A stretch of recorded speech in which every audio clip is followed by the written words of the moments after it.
కాజు బర్ఫీ, బాదం బర్ఫీ తినే ఉంటారు కదా. ఇలా ఎప్పుడైనా మినపప్పుతో బర్ఫీ ట్రై చేశారా? టేస్ట్ ఉంటుంది, హెల్త్ కూడా చాలా మంచిది. తక్కువ ఖర్చుతోనే ఈజీగా చేసేయచ్చు. స్టవ్ ఆన్ చేసి కడాయి పెట్టుకున్నాక 1 కప్పు మినపగుళ్ళు వేసుకోండి. మినపగుళ్ళు వేసుకున్నాక లైట్ గోల్డెన్ కలర్ వచ్చే వరకు ఫ్రై చేసుకోవాలి. ఇలా మినపప్పు ఫ్రై చేస్తున్నప్పుడే 10 వరకు బాదం పప్పు వేసుకొని ఫ్రై చేసుకోండి. చూడండి, మినపప్పు రంగు వస్తే సరిపోద్ది. అదే కడాయిలో 1.5 కప్పు బెల్లం వేసుకోవాలి. 1 కప్పు వరకు వాటర్ యాడ్ చేసుకుని ఈ బెల్లాన్ని కరిగించుకోవాలి.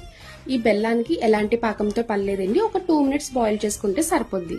మిక్సీ చేసుకున్న మినప్పిండి మొత్తం వేసుకొని ఉండలు లేకుండా బాగా కలుపుకోవాలి. ఏ కప్తో మినపగుళ్ళు వేసుకున్నామో అదే కప్తో 1 కప్పు పాలు వేసుకోండి. ఇలా పాలు వేసుకొని కలుపుకున్నాక చిటికెడు ఇలాచీ పౌడర్, 1 స్పూన్ నెయ్యి వేసుకొని ప్యాన్ కి స్టిక్ అవ్వకుండా ముద్దలాగా ఇలా రెడీ చేసుకోవాలి. ఇలా రెడీ చేసుకున్న స్వీట్ ని కొంచెం చల్లారాక ఇలా బటర్ పేపర్ లో వేసుకొని ఫోల్డ్ చేసుకుంటూ పీసెస్ లా కట్ చేసుకోండి. చూసారు కదా, నచ్చితే లైక్ చేసి ఫాలో చేయండి.